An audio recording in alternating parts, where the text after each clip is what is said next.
Olá pessoal, que a paz do nosso Deus seja com todos vocês. Nós estamos dando início a um estudo agora falando sobre as festas, as 7 festas proféticas.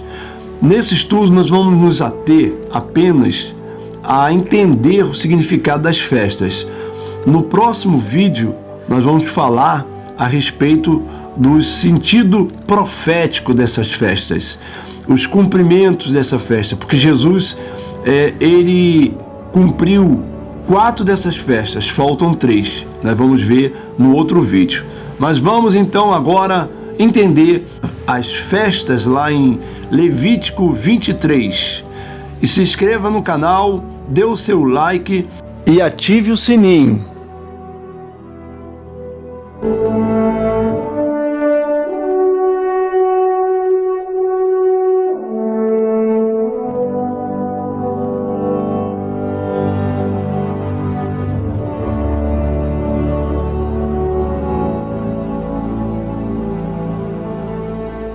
Então, pessoal, é muito importante que vocês tenham uma atenção para esse estudo, porque o próximo vídeo nós vamos falar sobre as revelações proféticas que existe nessas 7 festas no livro de Levítico 23. Então, atenção para você entender este vídeo, entender essas festas e assim no próximo vídeo você vai entender as profecias. Israel é o relógio do mundo. Por isso que Jesus mandou olhar para a figueira. Ele disse: olhai para a figueira. E a figueira nada mais é do que Israel.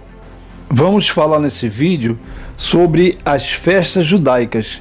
Quando Moisés estava no Monte Sinai, Deus deu a ele o nome das festas, que significa compromissos divinos.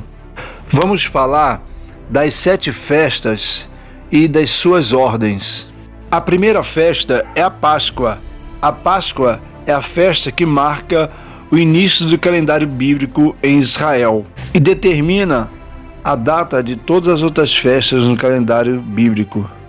Páscoa significa passagem, pois Deus passou sobre a casa dos filhos de Israel e assim os poupando. Isso está escrito em Êxodo 12, 27. É uma festa ordenada por Deus para que os filhos de Israel jamais se esqueçam que foram libertados do Egito com mãos poderosas, no qual o próprio Deus trouxe juízo contra os deuses do Egito e contra Faraó. Páscoa fala de memória, de identidade. O povo de Israel foi liberto do Egito para ser luz do mundo e para servir a Deus.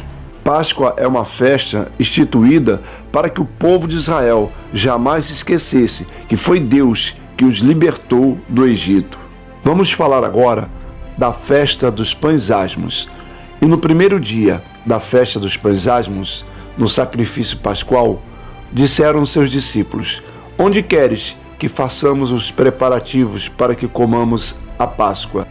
A celebração da Páscoa dava início a outra celebração muito importante e significativa em Israel, a festa dos pães asmos. Nela, os israelitas deveriam comer pão sem fermento durante 7 dias e estar preocupado com a presença do fermento em sua casa. Aquilo que parecia apenas uma restrição dietética é mais do que isso, é uma profunda demonstração de uma obra de edificação para a santificação, para a redenção. A festa começa com a seguinte ordem: no primeiro dia tirareis o fermento da vossa casa. Êxodo 12, 15. Os israelitas deveriam fazer uma rigorosa inspeção na sua casa para eliminar todo vestício de fermento. A próxima festa é a festa das primícias. Em Levítico 23, do 9 ao 14, Deus nos dá a prescrição das festas das primícias. 2 dias após a Páscoa, 1 dia após os pães asmos, no 16º dia de Nissan, os israelitas comemorariam o dia das primícias. Era uma terceira festa da primavera. Como as outras 2, representava a redenção. Na Páscoa, comemorava-se o livramento. Na festa dos pães asmos, ressaltava-se o rompimento com o passado. Já na festa das primícias, festejava-se a nova vida. Conforme as prescrições divinas, estas festas deveriam ser celebradas na nova terra de Canaã, no deserto. O povo não necessitava, nem tinha condições de plantar, mas na nova terra, recebida por herança, o cultivo da terra ocorreria. Por meio desta ocupação, o povo obteria as provisões no deserto. No entanto, mesmo no deserto, Deus continuaria demonstrando a sua graça providencial. Por isso, no início das colheitas, o povo deveria festejar, agradecendo por sua graça providencial. Falaremos agora sobre a festa do Pentecostes. Pentecostes é uma palavra grega que significa 50º. Era uma festa realizada 50 dias após a Páscoa. Outros nomes que a Bíblia dá ao Pentecostes é Festa das Semanas, porque acontecia 7 semanas depois da Páscoa, Levítico 23:15.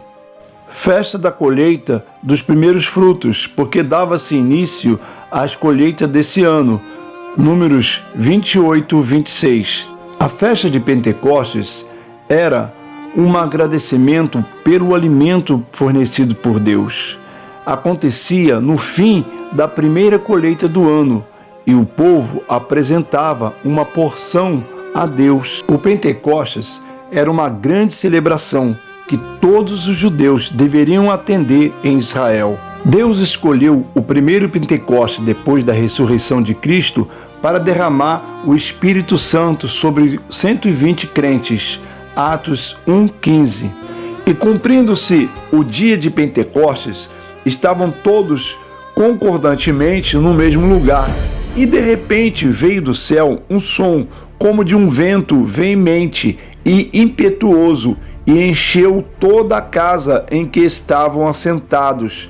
E foram vistas por eles línguas repartidas como de fogo, as quais pousaram sobre cada um deles, e todos foram cheios do Espírito Santo, e começaram a falar noutras línguas, conforme o Espírito Santo lhe concedia que falassem. Atos capítulo 2, versículo 1-4. Vamos falar agora da festa das trombetas.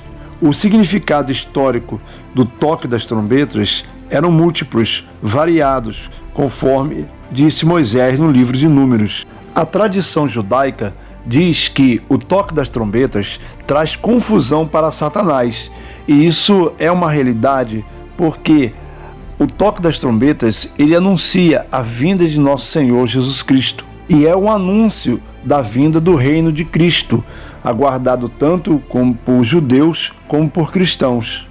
A festa das trombetas é o arrependimento, é quando verificamos as nossas condições espirituais para corrigirmos e implantarmos novos procedimentos, repensando relacionamentos, perdoando quem nos magoou e buscando a reconciliação.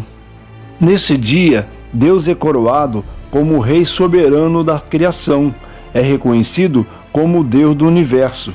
Trombetas é uma festa diferente, por ser única, e incide na lua nova, enquanto as demais caem na lua cheia, no meio do mês. Na festa das trombetas não há luz, somente escuridão, prefigurada na escuridão do Egito e nas 10 pragas. Mas os filhos da luz terão salvação, proteção e provisão de Deus. Falaremos agora sobre a festa da expiação. A festa da expiação, como diz na Torá, no 10º dia do 7º mês, afligirás a tua alma e não trabalharás, pois nesse dia a expiação será feita para purificar-te perante Deus, pois serás purificado de todos os seus pecados. É um dia de arrependimento para todos, é um dia de arrependimento para a comunidade, para o indivíduo, um dia de arrependimento para Israel, para a purificação de todos os seus pecados. Por isso, todos são obrigados a se arrepender. É um período de 10 dias para a purificação do pecado de Israel. Esses dias são como um período especial no qual as pessoas se tornam mais cerimoniais acerca dos seus pecados isso num nível nacional e pessoal. Deus concedeu esse dia para a expiação dos pecados da nação de Israel. O bode expiatório levado ao deserto era uma prefiguração do Messias de Israel, que morreria na cruz pelo mundo inteiro. Por causa da solenidade que traz esses dias, tornou-se tradição tomar desses 2 dias 10 dias santos para contemplação e meditação e arrependimento. Vamos falar agora da festa dos tabernáculos. A festa dos tabernáculos fala de alegria, de regozijo, de termos o Messias tabernaculando em nosso meio. É época de regozijo, de plenitude. Podemos também ver o nosso Jesus, o nosso Messias, tipificado no ritual do derramamento da água, lá no capítulo 7 de João. Então, no Evangelho de João, temos um relato da última festa dos tabernáculos, a qual Jesus participou. Podemos imaginar a cena grandiosa, os levitas vestidos de branco, os sacerdotes, a água sendo derramada no altar e Jesus em pé, junto das colunas, observando. A palavra viva que se fez carne, aquele que falou através da lei no Monte Sinai, para que se observasse as festas dos tabernáculos, agora ele estava ali, em pessoa, observando um mandamento de a ordenança sua e vendo o cortejo passar, dizendo um salmo: ó Senhor, salva-nos, te pedimos. Jesus se levantou em um grito de misericórdia: se alguém tem sede, venha a mim e beba. Quem crê em mim, como diz a Escritura, rios de água viva correrão do seu ventre. João 7:37 a 38. Ali estava em pessoa aqueles a quem os profetas haviam falado. Ele veio e tabernaculou entre nós. Por isso podemos dizer: vem, Senhor Jesus, porque aguardamos a sua volta. Maranata, vem Jesus.